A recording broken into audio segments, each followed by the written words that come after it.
Ministry, especially when it comes to the dealings of the young people, the youths out there and their small businesses that they have. And of course, we begin to just understand. Thank you so much, first of all, Chisanga, for coming and of course allowing us to have breakfast with you on this very serious topic, important topic, I must say.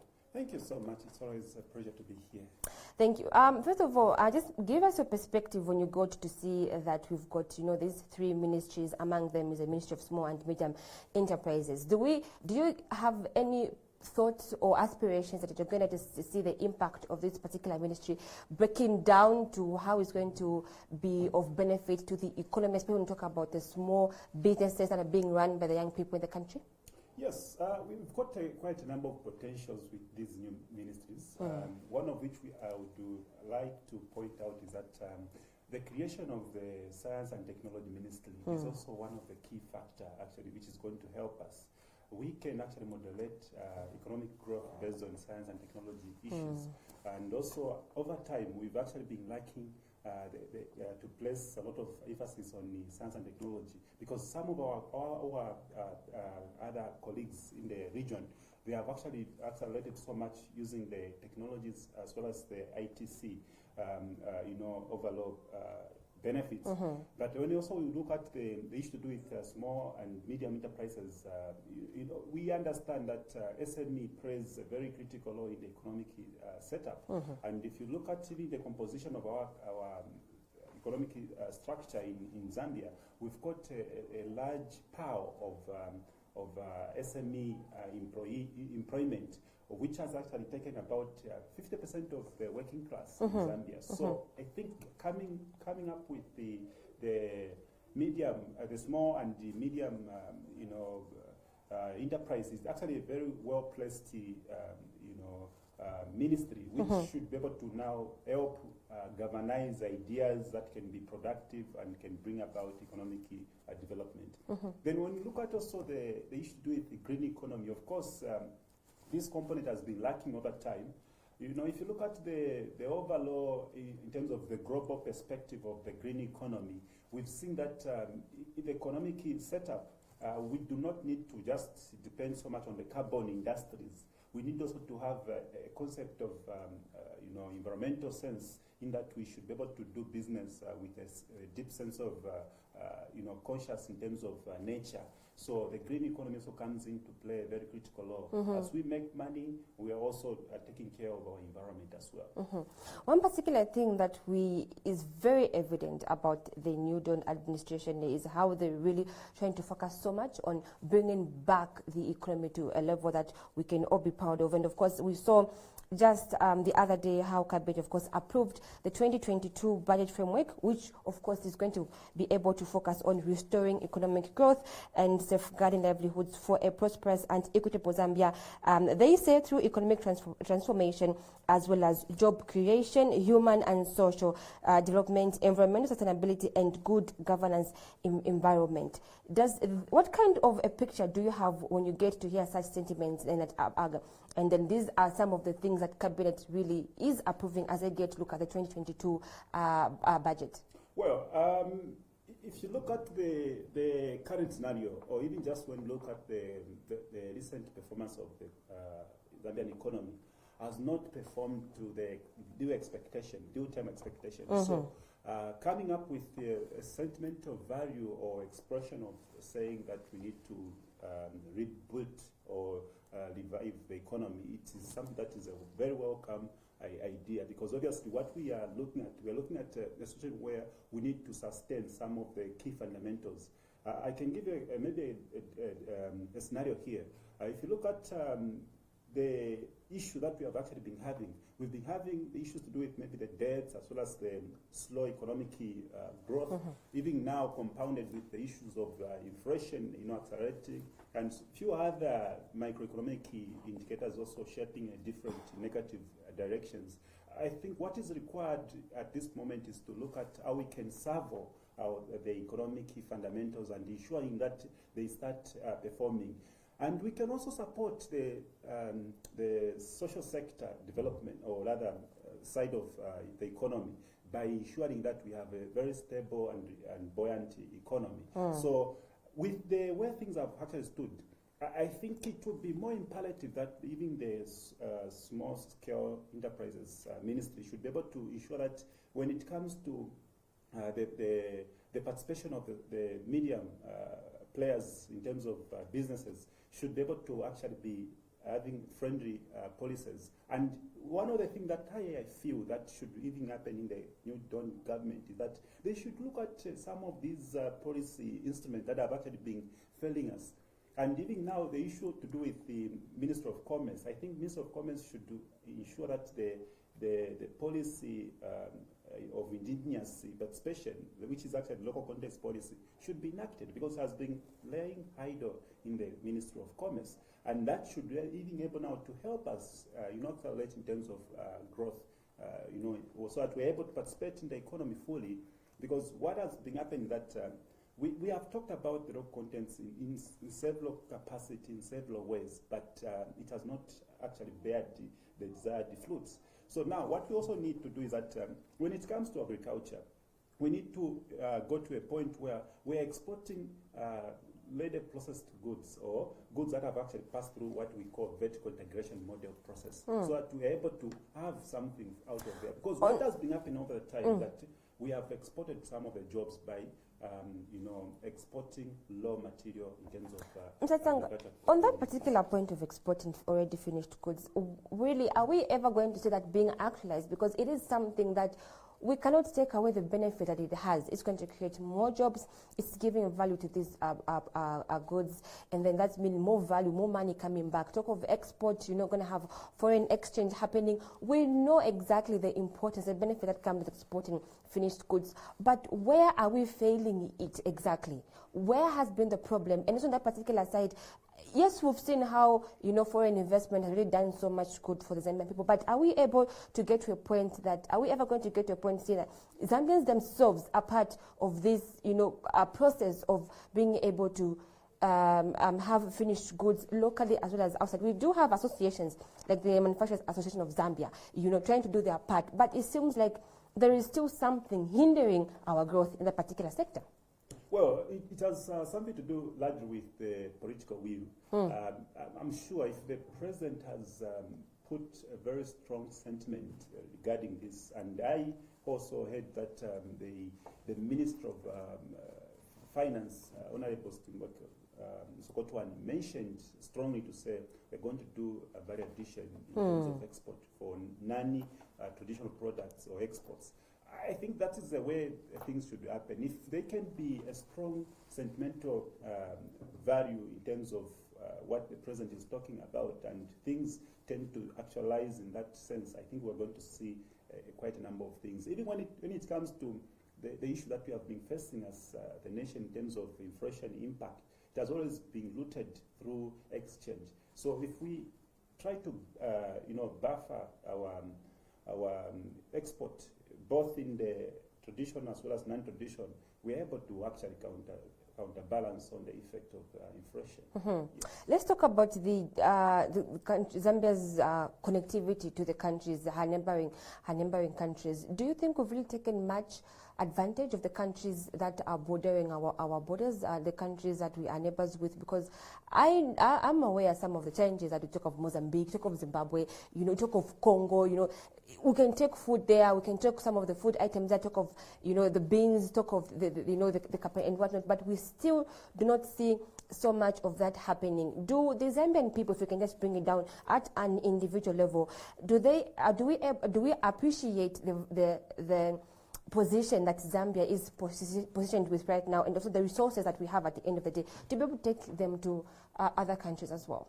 Well, Zambia being a land-linked nation, it is quite advantageous in so many ways, because obviously if you look at even just the performance of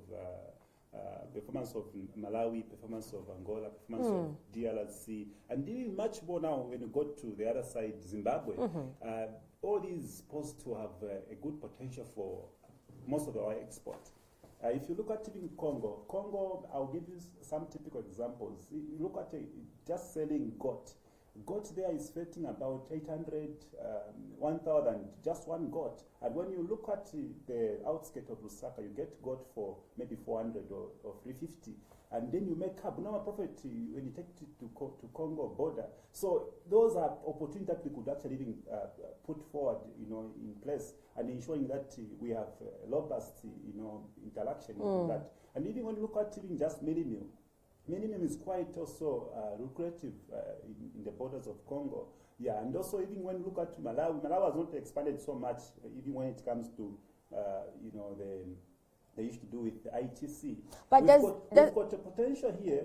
We can train our people and probably also help Malawi in that area. But with that knowledge, does still our environment allow for us to be able to engage in such businesses? That's the reason why I think from what I would say that it also comes back now to our education. There is a need for us to do a lot of education in terms of how we should plan certain things. We need to ensure that our education patterns should matching with our requirement in terms of how the economic patterns are also faring. If we can have a very good educational policy reformation, it should be able to help us to actually ensure that whatever we learn from school should be able to be more practical and applicable. Because what we have also done is that we've done damage to our education, and we are even now doing it more damage when we have got a small allocation in terms of budget share. So we're expecting now even the next budget to even have at least an attractive figure on it in terms of percentage in budget. When we saw His Excellency President Hakainde Hichilema being interviewed on BBC, he mentioned that they actually, inherited, empty coffers, and then now we are waiting to see the budget. Yes, there are so many talks that are being made, engagements, stakeholders bring in their thoughts, what should be included, which particular sector should be prioritized, with a particular thought in mind of saying we have empty coffers. What particular things would you want not to see? What kind of expenditure would you like not to see, which might be an indication to you to say this particular government may not necessarily prioritize the right things that Zambians need at the end of the day? Well, if maybe I give you a typical scenario. You see, if you've got a huge percentage in terms of servicing debts, I think that would be really a very disappointing way to go, because obviously that's where most of the funds are actually channeled to.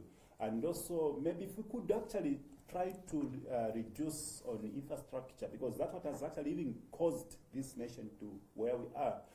There was a preemption to say that the previous regime had actually taken a stance of spending in infrastructure, and that's why we have actually found ourselves in this case. But what I would say that the next government, or the government which is in power, should not be able to spend so much on infrastructure.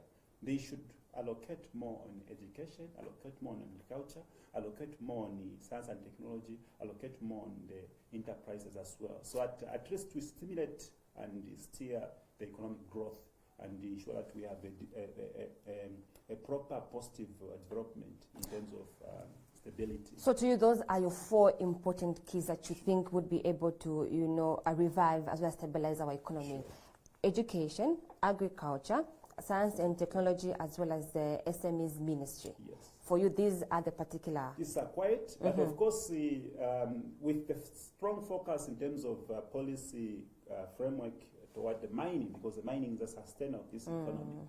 Yeah, so they should be able to ensure that we have a proper, forex coming in, and we've got a proper participation of the economy through the participation of the mining sector, which is actually a backbone or mainstay of our economy. Let's talk about the participation as well as the involvement of the private sector. I mean, government, yes, can be able to give us these policies, but at the end of the day, we do have the private sector as well to come and be able to see which particular opportunities they can be able to take part of in the economy, and of course, be able to contribute. Looking at the 4 key sectors that you've mentioned, how best would you like to see the private sector coming through? Of course, this was also mentioned in the economic recovery plan that was launched the other year, of course, by the former regime. How best would you want to see the private sector going forward, working hand in hand with the new Dawn administration? Well, we would love to see the private sector flourishing, that it should be able to come in sectors like energy, sectors like education as well.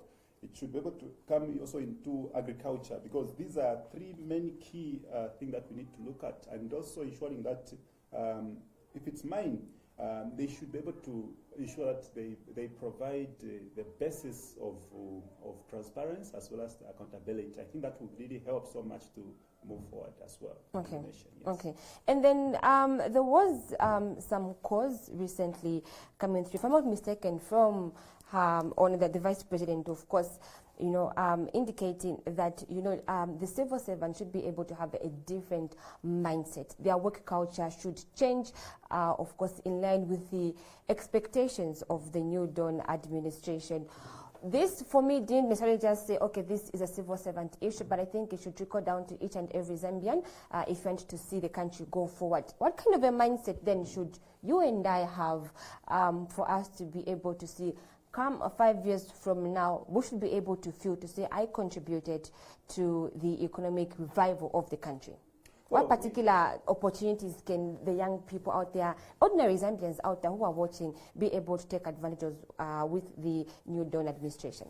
Well, there are quite a number of key areas that we need to look at. You know, we need to improve our model fiber. That is one of the things which has actually been very key, actually. If you even look at even other setup or other areas that are of quite interesting, it's the areas of how we have actually also put ourselves in terms of mentality. We've got this Zambian mentality where we think to say, whoever's got a bit of resources might have been stolen or something could have happened. I think for me, what I've seen now, even with the new Dawn government, it has come to level the ground. For whoever is productive can make money. So I think it calls for productivity, it calls for positive mind, and also it calls for the inspiration, positive inspiration actually. So what I think also need to be done is that everything actually links to even education. When somebody has got education or is being educated, I don't think they will be able to dispose evil. I always say in this case to say, if you have evil mind, don't get education. So I think it comes from there, a point where there must be a certain mind shift, you know, a mind which should be able to be positive, and we should be able to work even beyond the required time, and that's how we're going to make money. And then when it comes to the civil servants, I think there is a need to have a certain managerial skill, a certain social skill, and also not only that, also there must be what they call balanced scorecard should be instituted in most of the critical organization. I would love to say that the way ZLI has worked has actually given a very good model in terms of how the performance of the civil or rather, Kwacha government should work. I think it should be a model that should actually go across everywhere. And even when you look at the performance in terms of key KPI, I think it has scored on a good benchmark. Not only that, also, even when you look at even the way they have done in terms of infrastructure, ITC infrastructure, I think it has really helped so much. I think if the government institutions as well as agencies should be able to actually emanate what the ZLI concept has been, I think it will really be a very good nation for us. We will be able to see a lot of things. Because even when you look at how CBU has helped ZLI in terms of ITC, you know, we are using a platform which is very good compared to the imported platform. Look at the ITC that has been developed by our own local people from CBU right into ZLIA, and this has really worked. So I think we need to look at that, and we need to work like that. I think it will really help to have even the Kwacha government agencies to behave like that. What you're saying is that we need our own Zambian problems to be solved using Zambian solutions. Exactly. Okay. With excellence and also with creativity. Okay, great. Yes.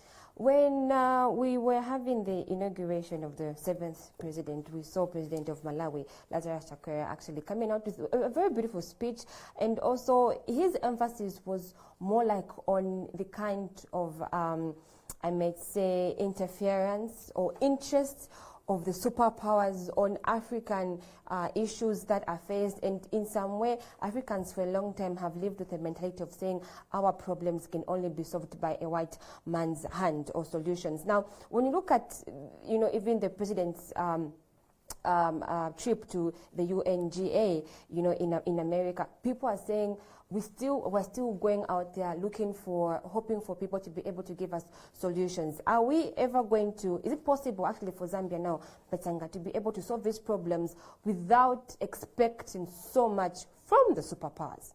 Well, maybe just to begin with. Which is at times called investors. Have we benefited so much with these foreign investors that are coming into our country? Yes, quite a number, but again also, maybe just allow me to explain in this way. Zambia's economic problems has a number of ways in which we need to combat. We cannot single out or come out with a bullet package to say this is our solution. We can look at. We need to have a mixture of different fundamental principles that we need to apply for us to actually governize around and ensuring that we use a light medicine for certain situation that we are facing. So the issue to do with the engaging the multilateral as well as the bilateral players or partners, it is something that maybe I would say we should not able to shun it away or throw it from the table of discussion, because obviously our problems, in as much as we are advocating to have local solutions, we need also multilateralism in terms of engagement, so that we're able to see how we can progress. Zambia is not an island. It's a global village. So we need to ensure that we have a partnership across. And maybe just to give you a scenario, when the 7th president came into power, obviously there were some good sentiment, in the market, and we had a very profound investor confidence, of which this is what has actually even given birth to the good performance of Kwacha and a few other things. So we cannot shun away from having the multilateral, bilateral partners. Or maybe what calls for a mixture of engagements. Or maybe what the Zambian people want is actually to understand exactly the real benefit as to why we're having these investors that are coming into the country. Maybe we need to begin to understand from there. Would you think that would be able to help if we could see Zambians taking so much key in investigating, in researching on who's coming to invest in each particular sector? Well, I think it goes back to what I was talking about when it looks at the local content policy. If you look at the local content policy, as a lot of parameters to take, if we are to see maybe in the different angle, like in this case, say, let everyone who is doing pottery at a certain level to be a Zambian. Let everyone who's running a restaurant to be a Zambian. Let everyone who thinks to go beyond this threshold to be in the mining. So I think that is a concept that we need to actually look at if you are to look at the local context, because that local context has got those categories in that it helps who to invest in which and who to reserve also for who. So if we are looking at an issue to do with how we should appreciate the investors, we can reviving our economy. Yes, we can look at the concept of how Zimbabwe has done. Though Zimbabwe went to an extreme, because Zimbabwe went to a point where even when it comes to selling of a computer, a foreign person can't come and sit in the shop and start selling computers. It has to be a local person. But again, so we need to understand certain limits, So what I need to see, or what I would love to see, that we can have a model in which some of these investors should be able to take up at least relatively bigger investment packages, so that we're able to see. Of course, mining, of course, we've got some people that could actually take up mining in Zambia, but I don't think we can do it ourselves. We have the small scale miners. When we talk about mining, it's just not copper at the end of the day. Yeah, that's a truth. Yeah. But again, also, we are looking at copper to be one of the biggest commodity for us, and it has been a sustainer for some time in terms of economic performance.